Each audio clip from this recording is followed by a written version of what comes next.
အားစစ်ကောင်စီနဲ့ပေါင်းသွားရင်လည်းမှန်တယ်လို့ထောက်ခံမဲ့လူကရှိနေသေးတယ်အဲ့လိုအနေထားကနေသူတို့ဒီ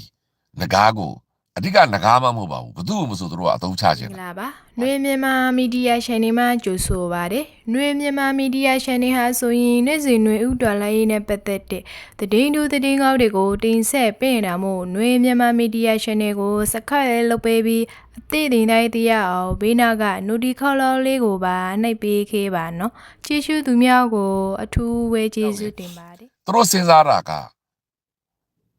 သူတို့ဒီရွေးကောက်ပွဲရနိုင်ငံရေးမှာအသာရပြီဒါသူတို့ဘက်ကစဉ်းစားတာနော်အသာရပြီတိုင်းပြည်ကိုသူတို့ကဒါဒီရှင်းတော့မယ်ရှင်းတဲ့အချိန်မှာသခိုင်းကိုဖြိုမယ်သခိုင်းကိုဖြိုဖို့အတွက်သူတို့မှာစစ်အင်အားအလုံလောက်ရှိပြီဘာလို့တော့ပြည်သူစစ်တွေနဲ့ပါစတွေနဲ့သူတို့ဒီတိုက်ဖို့အဲ့ဘောဒီအတင်းကျပ်လက်နဲ့အဲ့ဘောအတင်းကျပ်ပေါ်တာဆွဲထားတာအဲ့တော့သူတို့မှာစစ်သားအသစ်တွေအများကြီးရှိပြီအဲ့ဒီစစ်သားအသစ်တွေကိုလည်းလုံလောက်တဲ့လက်နဲ့ခံရသူတို့မှာအလုံလောက်ပေးနိုင်တယ်သူတို့မှာငွေအင်အားလည်းရှိတယ်လူအင်အားလည်းရှိနေပြီဒါပေမဲ့တိုက်ဖို့အတွက်အတွင်းလူပေါ့ပြောချင်တာကလမ်းပြလူနေတယ်မုတ်ဆိုးစကားနဲ့ပြောရင်တော့လမ်းပြပေါ့ဗျာအဲ့ဒီအတွင်းလူလိုနေတယ်အဲ့ဒီအတွင်းလူကလည်းဒေသခံပဲဖြစ်ရမယ်ပြူစောတိဖြစ်လို့မရဘူးအဲ့တော့ဒေသခံဖြစ်ရမယ်အဲ့ဒီတော်လိုင်းရေးနေမြေထဲမှာ9နှစ်ကြာဖြတ်တန်းပြီးခဲ့ရတယ်တော်လိုင်းရေးအကြောင်းကိုအသေးစိတ်သိတဲ့လူဖြစ်ရမယ်အဲ့တော့အချက်လက်တွေအရာငကားဟာအကောင်းဆုံးလူဖြစ်နေတယ်အဲ့တော့အကောင်းဆုံးလူဖြစ်နေတာဖြစ်တဲ့အတွက်ငကားကိုတို့အသုံးချပြီးငကားကိုတိုင်ကလည်းလူလူလာလာ BGF လုံးမယ်တို့ဒီမို့ငကိုတဲကစစ်တပ်ကလူဖြစ်တယ်ဆိုရင်တော့ဒါဟာသခိုင်းဒေတာအတွက်အကြီးမားသောထုံးတဲ့ချက်ပဲဘာကြောင့်လဲကျွန်တော်တို့ဘက်မှာလူအင်အားလက်နက်အင်အားအားနည်းနေတယ်ဆိုတာလူတိုင်းသိတယ်ကရင်ပြည်နယ်မှာလည်း KNU ကအဲ့ဒါအားနေတာလူတိုင်းသိတယ်နောက်ဆုံးစစ်ကောင်စီရဲ့ပံ့ပိုးမှုနဲ့ BGF တွေ DKB တွေတကိုးထွားလာတယ်လက်နက်အင်အားပြည့်စုံလာတယ်တော့မဟုတ်ရင်လေသူတို့စီးပွားရှာပြီးတော့ကြားဖြန့်ကနေကြီးပွားလာတဲ့ခါကျတော့ဘယ်လိုမှ KNU ကရှင်လို့မရဘူးထိုနည်းလည်းကောင်းပဲဖားဆောင်ပြဿနာလည်းဒီပြဿနာပဲကျွန်တော်တို့ဘက်ကဒေါ်လာရေးဘက်ကအားနေချက်ရှိနေတယ်အဲ့ဒီအားနေချက်ကိုဟိုဘက်ကစစ်ကောင်စီများဘက်ကလူရင်ရစစ်ရင်ရအသာနဲ့ပြန်လာထိုးတာပဲအဲ့တော့အဲ့လိုမျိုးအနေထားအရာနောက်ဆုံးစစ်ကောင်စီရဲ့အမာခံပြည်သူစစ်ငကားလိုမျိုးအဖွဲ့တစ်ဖွဲ့ဟာစကိုင်းမှာအခြေချနိုင်ခဲ့ရင်အဲ့ဒါကိုလေ NUG နဲ့ PDF တွေကမျိုးမဖြုတ်နိုင်ခဲ့ရင်ဒါဒီကြီးမားသောစိန်ခေါ်မှုကြီးတစ်ခုဖြစ်တော့မယ်ဒါဆိုရင် NUG ကဒီစစ်စင်ရေးကိုလှုပ်တဲ့အခါမှာသေသေးချာချာလှုပ်တာမှဟုတ်ရဲ့လားမေးစရာမေးခွန်းရှိလာပြီပြီးကြက်ဆန်လှုပ်တာလားပေါ့ပေါ့ရောလှုပ်တာလားပြောချင်တာက NUG ကငကိုတဲကကြောက်နဲ့လှုပ်နေရတာလားဘာကြောင့်ငကားကိုသွားလှုပ်ရင်ငကားကိုထောက်ခံနေကြတဲ့အမာခံပြိသက်နဲ့ထိတ်တိုက်တွေ့မယ် NUG ကမတရားလုပ်တယ်ဆိုတာဆွဆွဲခံရမယ်အဲ့ဒါမျိုးတွေကြောင့်မဖြစ်အဲ့မို့ဟိုပေါ့ဆဆနဲ့လှုပ်လိုက်တဲ့သဘောလားပြောချင်တာကလှုပ်မယ်ဆိုရင်အပြက်လှုပ်ရတာရန်သူကိုမညာဘူးငကားကိုရန်သူလို့သတ်မှတ်လိုက်ရင်ငကားကိုအမိအောင်ဖမ်းရမှာတော့မဟုတ်ရင်လက်တစ်ပြက်ထိုးစဲဝင်ပြီးငကားကိုဝင်စီးကိုစီးရမှာငကားလွတ်ထွက်သွားတာဟာကိုပြန်လာတိုက်မဲ့ရန်သူတယောက်ကိုမွေးထုတ်ပေးလိုက်တာ ਨੇ အတူတူပဲဥဖြစ်သွားနိုင်တယ်ဖြစ်သွားနိုင်တယ်အဲ့တော့ဒီပသုံးလုံးတွေနဲ့ NUG ဟာမပိုင်မဲနဲ့ထလုပ်လိုက်တာလားဒို့သည်မဟုတ်လေငကားကိုစစ်ကောင်စီလူအဖြစ်သူ့အတူဖော်ထုတ်ဖို့အတွက်အခွင့်အရေးပေးလိုက်တာလားဒို့သည်မဟုတ်ရင်လေဖြစ်လာတော့မဲ့အနာဂတ်မှာဖြစ်လာနိုင်တဲ့စစ်ကောင်စီကငကားကိုအသုံးချပြီးပြည်သူစစ်ပုံစံနဲ့ပြန်ဝင်လာတာကိုရှော့တွက်တာလားစစ်ကောင်စီကိုရှော့တွက်လို့မရတဲ့ကိစ္စဟာဒါကရင်ပြည်နယ်မှာလက်တွေ့နေရတယ်ဒီ BGF တွေနဲ့ DKB ကိုရှော့တွက်လို့မရဘူးဘာကြောင့်လဲသူတို့အနောက်မှာသူတို့ဒါစစ်ကောင်စီနဲ့ပေါင်းမယ်ဆိုရင်ဟိုဒီမို့ချက်လက်မဲ့စာအုပ်ကြီးရထားတဲ့အတိုင်းပေါ့ဗျပတ်စံလူသလောက်ရနေတယ်လက်နဲ့လူသလောက်ရမှာအဲ့တော့ NUG နဲ့ PDF တွေပသုံးလုံးတွေမှာချက်လက်မဲ့မရှိဘူးပတ်စံလူသလောက်မရဘူးလက်နဲ့လည်းလူသလောက်မရဘူးကြီးစံလည်းလူသလောက်မရဘူးကျွန်တော်တို့မှာစိတ်တက်ပဲရှိတာအဲ့တော့စိတ်တက်တစ်ခုနဲ့တော့စစ်တိုက်လို့ရတာမှန်တယ်ဒါပေမဲ့နောက်ဆုံးဖားဆောင်မှာဖြစ်နေတယ်လို့ပဲ KND မှာဖြစ်တယ်လို့ပဲကျွန်တော်တို့ဘာသာထွက်ရမလဲ မိုးကုတ်မှာဖြစ်တယ်လို့ပဲဗတ်မောက်မှာဖြစ်တယ်လို့ပဲလာရှိုးမှာဖြစ်တယ်လို့ပဲကျွန်တော်တို့ဒီ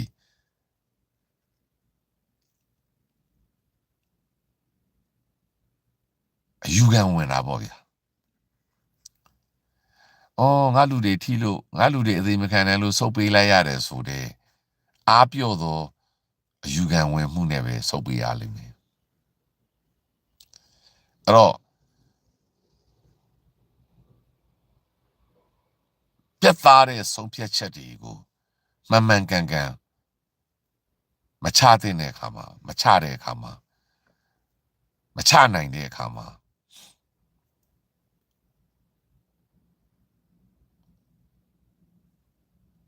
ဒါကြုံလာရတဲ့အကြီးမားတဲ့အခက်အခဲပဲ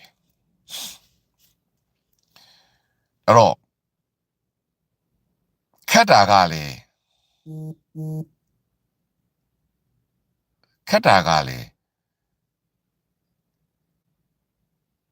ငကားက2022မှာတကယ်စမ်းထားခဲ့တာဗျာအဲ့ဒါတော်လန်ရေးရဲ့အရွေးနဲ့ဆိုင်တယ်တော်လန်ရေးကအချိန်ကောင်းလာတဲ့အခါမှာမနေ့ပြင်ပြီးမယ်တပတ်ခါပြီးမယ်ဆိုတဲ့အချိန်နဲ့ဒီဗမာတက်ကိုမျှော်ကြတာပေါ့ဗျာလူမျိုးစုတက်ကိုမျှော်လိုက်တဲ့ပြဿနာပဲငါတို့အညာသားတွေကငါတို့ဗမာတက်မှဗမာတက်ပေါ့ဗျာအဲ့ဒီချိန်မှာအကြီးအကျယ်ကျွန်တော်တို့သုံးသပ်မှုတွေဖြစ်ခဲ့တယ်စကိုင်းကိုအန်ယူဂျီလာပြီးနေရာယူလို့မရဘူးနော်အန်ယူဂျီကကရင်မှာလည်းမရပြောချင်တာကအန်ယူဂျီဒီဘယ်မှာမှနေရာမရဘူးဆိုတဲ့သုံးသပ်ပုံနဲ့တိုင်းရင်းသားတွေကလည်းဆက်ဆံတယ်ပြည်မသားတွေဖြစ်တဲ့ဗမာတွေကလည်းဆက်ဆံလိုက်တာအဲ့ဒီစဉ်းစားပုံကနေငကားကိုထိုးတင်ကြတာအဲ့ဒီစဉ်းစားပုံကနေဒီနေ့16ရက်နေ့18ရက်နေ့ပေါ့မနေ့က18ရက်နေ့အန်ယူဂျီကငကားတက်ကိုဝိုင်းတိုက်တဲ့အခါမှာအန်ယူဂျီကိုအပြစ်ဝိုင်းပြောကြတာအန်ယူဂျီကိုအပြစ်ဝိုင်းပြောကြတဲ့သူတွေထဲမှာအန်ယူဂျီထောက်ခံတဲ့လူအမြောက်များတောင်ပါတယ်နောက်မှလည်းအန်ယူဂျီလည်းထောက်ခံတယ် PDF လည်းထောက်ခံတဲ့လူတွေပါလာတယ်မနေ့ကငကားကစစ်တပ်ကိုရဟရင်နဲ့မသွားလိုက်ဘူးဆိုရင်ဒီနေ့လေပတ်ဆက်ဆက်အန်ယူဂျီကိုပြောကြအောင်ပါသူတို့ရဲ့စဉ်းစားပုံဟာဗမာတက်ဆိုတဲ့ပုံစံနဲ့စဉ်းစားတာအဲ့ဒါနဲ့လောက်တာအဲ့တော့အန်ယူဂျီကိုဗမာတက်ရဲ့ခေါင်းဆောင်ဖြစ်လဲလက်မခံဘူးအဲ့တော့သူတို့ကကိုဒေသမှာအန်ယူဂျီကိုလည်းလက်မခံဘူးတိုင်းသားကလည်းလက်မခံဘူးအခုပြဿနာကဘာလဲအန်ယူဂျီကိုလက်မခံတာတိုင်းသားလည်းလက်မခံဘူးသူတို့ဒေသမှာခြေချခွင့်မပေးဘူးဗမာကလည်းလက်မခံဘူးအဲ့တော့အန်ယူဂျီရဲ့2020ရွေးကောက်ပွဲရလနဲ့ legacy ကိုလက်မခံဘဲနဲ့သူတို့ဗမာတက်ဆိုပြီးတော့သူတို့ဒေသကနေတိုက်မယ်ပြီးမှတိုင်းသားတွေသူတို့ကဒန်းတူဆက်ဆံမယ်အဲ့ဒါကိုအန်ယူဂျီကဆရာလာလို့ဆရာမလိုဘူးဆိုတဲ့စဉ်းစားပုံကနေအဲ့ဒီတပ်ပါတီတွေကတိုက်ခိုက်တာအဲ့ဒါကိုလည်းထောက်ခံတဲ့လူတွေအများစုကလည်းရှိနေတယ်အထူးသဖြင့်စကိုင်းသားအများစုကငကားကိုတကယ်လက်ခံခဲ့တာကျွန်တော်တို့ဘီလက်ဖြစ်တဲ့ UK မှာကိုအများကြီးတွေ့ရတယ်ကျွန်တော်တို့ထောက်ပို့တွေကြားမှာငကားကိုထောက်ပို့တဲ့တစ်ဖွဲ့ကကွဲထွက်သွားတယ်ကိုရီးယားမှာလည်းတွေ့ရတယ်ထိုင်းမှာလည်းတွေ့ရတယ်အမေရိကမှာလည်းအကြီးကျယ်တွေ့ရတယ်ဂျပန်မှာလည်းတွေ့ရလိမ့်မယ်ပြောချင်တာကဗမာဒီ EAO တွေကဲ့သို့ဗမာတက်ကိုတီးသန့်ထူထောင်မယ်ဆိုတဲ့စဉ်းစားပုံကနေငကားကိုထိုးတင်ကြတာနောက်ဆုံးကြတော့ထောက်ဖို့တော်တော်များများကပါငကားအတွက်ကမ်ပိန်းတွေလုပ်ပေးခဲ့ကြရတာအဲ့ဒီသွားနေတဲ့စီးကြောင်းပေါ့ပြောချင်တာကတော်လန်ရေးကတစ်နှစ်နဲ့နှစ်နှစ်နဲ့ပြီးမယ်ဆိုတဲ့စီးကြောင်းကနေသူတို့ရဲ့စဉ်းစားပုံဒီအန်ယူဂျီဆိုတာဘေးဖယ်လိုက်ငါတို့ကိုကိုစားမပြုဘူးတိုင်းသားတွေအတိုင်းငါတို့ဒေသငါတို့တက်ထွက်မယ်ကရင်လည်းထွက်မယ်အဲ့လိုအချင်းချင်းငါတို့ကပြန်လုပ်မယ်အဲ့တော့သူတို့စဉ်းစားပုံကကရင်ပြည်နယ်မှာလည်းကချင်ပြည်နယ်မှာလည်းအခုပေါ်လာတဲ့ကချင်တက်ကကချင်ပြည်သူတွေကိုစားပြုတာမဟုတ်ဘူးသူ့အတူတက်ပြီးထားထောင်တာတက်ထောင်ကနေပြီးတော့ကချင်တက်မတော်ကြီးဖြစ်သွားတာရခိုင်မှာဆိုလဲဗိုလ်ချုပ်ထွန်းမြင့်နိုင်တို့ကရခိုင်လူမျိုးအားလုံးကိုစားသူ့အတူတက်ထားထောင်တာအဲ့ရနေအခုကြီးပွားသွားတာအဲ့လိုပုံစံစဉ်းစားပုံနဲ့ငါတို့လည်းငကားကိုထိုးတင်ပြီးတော့ဗမာတက်ထောင်မယ်ဆိုတဲ့ပုံစံနဲ့စဉ်းစားတာစကိုင်းဖိုရန်ကလည်းအဲ့ဒီပုံစံနဲ့ပေါ်လာတာငါတို့စကိုင်းကိုငါတို့ပဲအုပ်ချုပ်မယ်ဆိုတဲ့ပုံစံနဲ့ပေါ်လာတာအဲ့တော့ရှင်းရှင်းပြောရရင် အဲ့ဒီအဖွဲ့တွေအားလုံးဒီစတဲ့က2020ရွေးကောက်ပွဲရလဒ်ကိုညှင်းပယ်ပြီး NUG ကိုညှင်းပယ်ခဲ့ကြတဲ့လူတွေဖြစ်တယ်။တွယ်ဝိုက်တဲ့နီးနဲ့ညှင်းပယ်ကြတဲ့လူတွေဖြစ်တယ်။အဲ့တော့အဲ့ဒီလိုတိုက်ခိုက်မှုကြားမှာ NUG ဟာလောကကန်ရအလွန်အမတန်ခတ်နေတယ်။အဲ့တော့သူကလည်းဒီစကိုင်းကိုမှအခြေမချရင်သူ့မှာလည်းနေရာမရှိဘူး။အဲ့တော့သူ့မှာလွတ်မြောက်နေမြေမရှိဘဲနဲ့တိုင်းသားတွေကလည်းသူ့ကိုမလေးစားဘူး။တိုင်းသားတွေစဉ်းစားပုံကလည်း NUG ဟာဥစိန်ဝင်းတို့အစိုးရလို့ပေါ့ဗျာနော်ဦးကွယ်လွန်သွားတဲ့ဥစိန်ဝင်းတို့အစိုးရလို့ပေါ့ NCGUB လို့ပေါ့နေမြေမရှိဘဲနဲ့ဘယ်သူမှသူတို့ကိုမလေးစားဘူးသူ့မှာကတ်မရှိဘူးပေါ့ဗျာအဲ့တော့ NUG ကရန်ကုန်ကိုလည်းအခြေချဖို့ဆိုတာမဖြစ်နိုင်ဘူးရန်ကုန်ကအလုံးရင်းနဲ့စစ်ကောင်စီတက်ရှိတယ်ရန်ကုန်ဒီစီးပွားရေးမြို့တော်ဖြစ်တယ်တိုက်ပွဲဖော်ဆောင်ဖို့လည်းမဖြစ်နိုင်ဘူးမန္တလေးကိုအခြေချဖို့ကြိုးစားတာလည်းမဖြစ်နိုင်ဘူးစစ်ကောင်စီကမန္တလေးမှာလည်းအလုံးရင်းနဲ့ရှိနေတယ်အဲ့တော့ဘကိုးလည်းသူစူးစမ်းကြည့်တယ်ဘကိုးလည်းမချောင်ဘူးဘကိုးမှလည်းစစ်ကောင်စီတက်ကအမြောက်များရှိတယ်တော်လိုင်းအင်အားလည်းမကောင်းဘူးပြီးတော့ဘကိုးကအခု NUG ကဖော်ဆောင်တဲ့ MOD တက်တွေကြောင့်ဘကိုးကအခုပြန်လဲလှုပ်ရှားလာတာဒါစစ်တောင်းမြင့်ဝါကနေဒေသခံတွေကဘကိုးမှလည်းဒီစကိုင်းလိုမျိုးရေကန်မြေကန်ပြောင်းတဲ့ PDF တွေပေါ်မလာဘူးပြည်မှာလည်းမပေါ်ဘူးနော်ရန်ကုန်ပြည်ကားလမ်းမှာလည်းမပေါ်ဘူးရန်ကုန်မိထီလာလမ်းမပေါ်မှာလည်းမပေါ်ဘူးပြောချင်တာကအင်းမာကစစ်တောင်းမြင့်ဝမ်းကနေတဆင့် KNU တက်တွေကြောက်ဒီကြောင်လေးပေကြောက်ကြီးရတဆင့်မှာဒါ NUG ကသူ့ PDF တွေကိုထိုးထဲလို့ရတာအဲ့ဒါလေ KNU အကူအညီပါမရတာပြောချင်တာကသူဖြူတက်တွေကဒါတော့ကဒီဒိုက်ဦးတက်တွေပြွန်နဇာတက်တွေဒါတွေအားလုံးဒီသူ့ဟာသူထားဖြစ်လာတာမဟုတ်ဘူးဒါပေမဲ့အခြေခံရေခံမြေခံကောင်းနေတာစကိုင်းတစ်ခုပဲရှိတယ်အဲ့တော့စကိုင်းကို NUG ကမျက်စိကြတယ်မျက်စိကြတော့ NUG ဒီစကိုင်းကရွေးချယ်ထားတဲ့ကိုယ်စားလှယ်တွေမဟုတ်ဘူးတနိုင်ငံလုံးကရွေးချယ်ထားတဲ့ကိုယ်စားလှယ်တွေဖြစ်နေတယ်အဲ့တော့စကိုင်းသားတွေကငါတို့ရွေးချယ်ထားတဲ့ကိုယ်စားလှယ်တွေမဟုတ်တာဖြစ်တယ်ငါတို့လက်မခံဘူးငါတို့ဒေသကိုအေးအတိုင်းပဲကချင်အတိုင်းပဲကရင်အတိုင်းပဲရှမ်းအတိုင်းပဲငါတို့တိုက်ငါတို့ထောင်မယ်ဆိုတဲ့ဗမာတက်ထောင်ရေးဆိုတဲ့ policy ပေါ်လာတယ်အဲ့တော့စကိုင်းကိုအခြေချလို့ရတော့တနိုင်ငံလုံးမှာရှိတဲ့ចောင်းသားတွေကိုတနိုင်ငံလုံးမှာရှိတဲ့ပြည်မတက်တွေအားလုံးပေါ့အားလုံးစကိုင်းကိုလာစုကြတယ်မန္တလေးသားတွေလည်းစကိုင်းမှာလာစုတယ်ရန်ကုန်ကလူလည်းစကိုင်းမှာသာစုတယ်ရန်ကုန်ကចောင်းသားတွေလည်းစကိုင်းမှာသာစုတယ်ရန်ကုန်ကနေပြီးတော့နီးမျိုးစုံနဲ့ထောင်ချခဲ့တဲ့ចောင်းသားတွေအုပ်စုလည်းစကိုင်းမှာလာစုတယ်စောစောတုန်းကဘကပအမိကန်အဖွဲ့တွေလည်းစကိုင်းမှာလာစုတယ်အကုန်လုံးစကိုင်းမှာတက်ပေါင်းစုံလာစုတဲ့အနေအထားဖြစ်သွားတယ်အဲ့တော့စကိုင်းကတစ်ချိန်ကမန္တလေးပလောနဲ့သွားတူတယ်မန္တလေးပလောကလည်းတစ်ချိန်လုံးကတနိုင်ငံလုံးကစစ်ကောင်စီကိုဆန့်ကျင်တဲ့တပ်တွေအားလုံးစုရက်နေရဖြစ်တယ်အခုစကိုင်းကလည်းပြည်မကတပ်တွေအားလုံးစုရက်နေရဖြစ်သွားတယ်စုရက်နေရဖြစ်သွားတဲ့အခါမှာမူရင်းဒေသခံစကိုင်းသားတွေနဲ့အဓိကစကိုင်းဖိုရမ်ပေါ်လာတယ်အဲ့ဒီမှာ NUG တက်ကိုမဝင်မယ်မဝင်ဘူးဆိုတဲ့အငင်းပွားမှုတွေဖြစ်လာတယ်အဲ့ဒီမှာအဲ့ဒီအချက်ကိုအခြေခံပြီးခဏတုန်းကနိုင်လင်းခေါ်နဂါးတို့ကဗမာတက်ကိုထူထောင်တယ်အဲ့ဒါကိုလည်းခဏတုန်းကတပ်ပါတီဆိုတဲ့အုပ်စုတွေကအကြီးအကျယ်ထောက်ပံ့ပေးကြတယ်အဲ့ဒါကိုသဘောကျကြတယ် NUG ကိုလည်းမကြိုက်တာကောငါတို့စကိုင်းဒေသငါတို့စကိုင်းပဲယူမယ်ဆိုတဲ့ပုံစံနဲ့စဉ်းစားပုံကြားတယ်တော်လန်ပြည်သူကြားမှာလည်းအပြည့်အဝထောက်ခံအားပေးခဲ့ကြတယ်ပြုံအောပြီးပေးခဲ့ကြတယ်အဲ့လိုပေးခဲ့ကြတာဖြစ်တဲ့အတွက် NUG ဟာစကိုင်းမှာဖုတ်လိုက်ပဲရှိတာဖုတ်လိုက်ပဲရှိတာအဲ့ဒီချိန်မှာရှိတဲ့ NUG အဲ့ဒီ2020နဲ့2023မှာလဲ NUG မှာရှိတဲ့ဝန်ကြီးတော်များများနေဆက်မှာရှိမရှိပြေပမှာရောက်နေတာစကိုင်းမှာဝန်ကြီးဌာနတွေလည်းမဖွဲ့နိုင်ဘူးပါသုံးလို့တွေနဲ့ပဲ run နေရတဲ့ခါကျတော့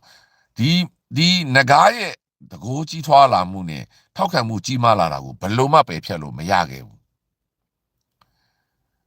အဲ့ဒီအနေထားဟာ NUG ဒီဒါကြောင့်မယွတ်မရဲဖြစ်နေခဲ့တယ်ဒါကြောင့်ငကားနဲ့ပတ်သက်ပြီးသတင်းထုတ်ပြန်တာတွေသိမရှိဘူးအပေါ်ယံလောက်ပဲပြောတာရှိတယ် NUG ဝန်ကြီးတွေကအဲ့ဒီချိန်မှာသူတို့ကိုတက်မေးရင်လေသူတို့ကဝေးဝိုက်ပြီးတော့ပဲဖြေတယ်အဲ့တော့သူတို့ရဲ့ဒီအစည်းအဝေးပွဲတွေမှာတွဲဆုံပွဲတွေမှာကိုကခင်လို့မေးလိုက်ရင်လေသူတို့ကဘယ်လိုပြောမလဲကလေးစိုးတယောက်လိုပဲပြောတယ်မိဘကအိမ်မှာစိုးနေတဲ့သားသမီးတယောက်ကမိဘရဲ့ဒီ view ဆိုင်မှုကိုခံကျင်လို့ ဆိုးပြနေတယ်ဆိုတဲ့ပုံစံနဲ့ပဲငကားကိုမြင်သားကြတာဒါကြောင့်လေအန်ယူဂျီကနောက်ဆုံးဖြစ်သေးတဲ့အနေနဲ့ပြည်သူရဲ့ဒီတော်လှန်ရေးရည်စည်းကြောင်းပေါ့ဗျာပြည်သူရဲ့ဒီတွန်းအားပေးမှုကိုဘယ်လိုမှမလွန်ဆန်နိုင်တော့ငကားကိုငကားကလည်းလေတယ်အန်ယူဂျီတက်ထဲကိုဝင်တယ်ဝင်ပြီးတော့အန်ယူဂျီတက်ရေးလေးရင်ရတယ်တက်ရေးလေးရင်ရပြီးတော့မှဒီလက်နက်ထောက်ပံ့တာတွေဖြစ်တယ်အန်ယူဂျီနဲ့စကားပြောဆိုတွေဖြစ်တယ်ပြီးတော့ကွဲကြပြဲကြတယ်ဒါမျိုးတွေပေါ့ဗျာနောက်ဆုံးအန်ယူဂျီတက်ကိုသူမပေးတော့ဘူးလို့ပြောတယ်သူကသူတက်သီးသန့်ထောင်မယ်လို့ပြောတယ်အဲ့လိုတနိုင်ငံလုံးနဲ့တကဘာလုံးကဝိုင်းဝန်းပြီးတော့မြေတောင်မြောက်ပြီးတော့ဘုံမြောက်လိုက်တဲ့အခါမှာအန်ယူဂျီကငကားရဲ့ဒီပြည်သူထောက်ခံမှုအင်အားကိုကြည့်ပြီးတော့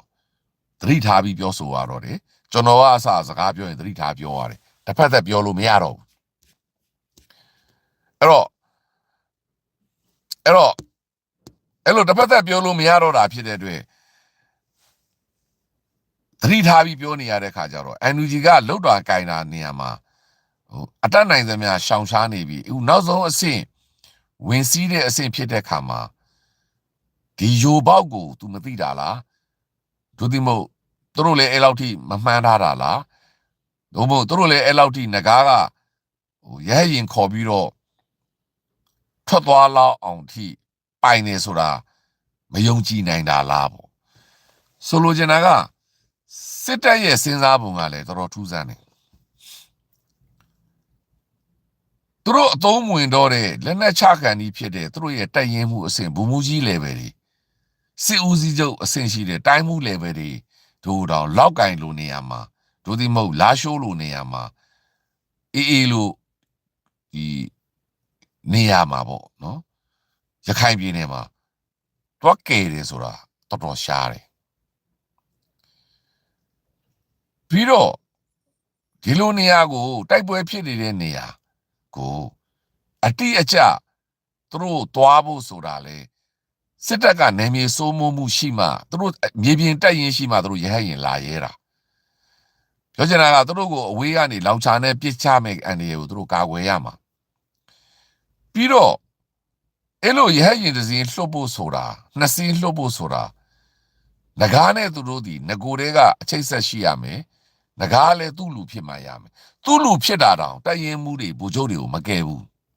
ဒီတိုင်းစစ်တပ်ထားခဲ့တာတွေအများကြီးရှိတယ်အဲ့တော့ငကားကိုဘာကြောင့်သူတို့မရရအောင်ခေါ်ထုတ်ချင်တာလဲသူတို့ဒီငကားကိုဖမ်းဆီးထောင်ချချင်တာငကားကိုကိစ္စတုံးချင်တာမဟုတ်ဘူးငကားကိုပြန်အသုံးချချင်တာငကားဒီသူတို့ရွှေ့မဲ့ကြားကွက်မှာအလွန်အမတန်ရေးကြီးတဲ့ပြုံးတကောင်ဖြစ်နေပြီအဲ့ဒီပြုံးကလည်းစကိုင်းဒေသကိုထိုးခွဲဖို့အတွက်ခြေကုပ်ရဖို့အတွက်ရေကန်မြေကန်ကောင်းတဲ့လူကငကားဖြစ်နေတယ်ငကားကပြည်သူထောက်ခံမှုအပြည့်ရထားတဲ့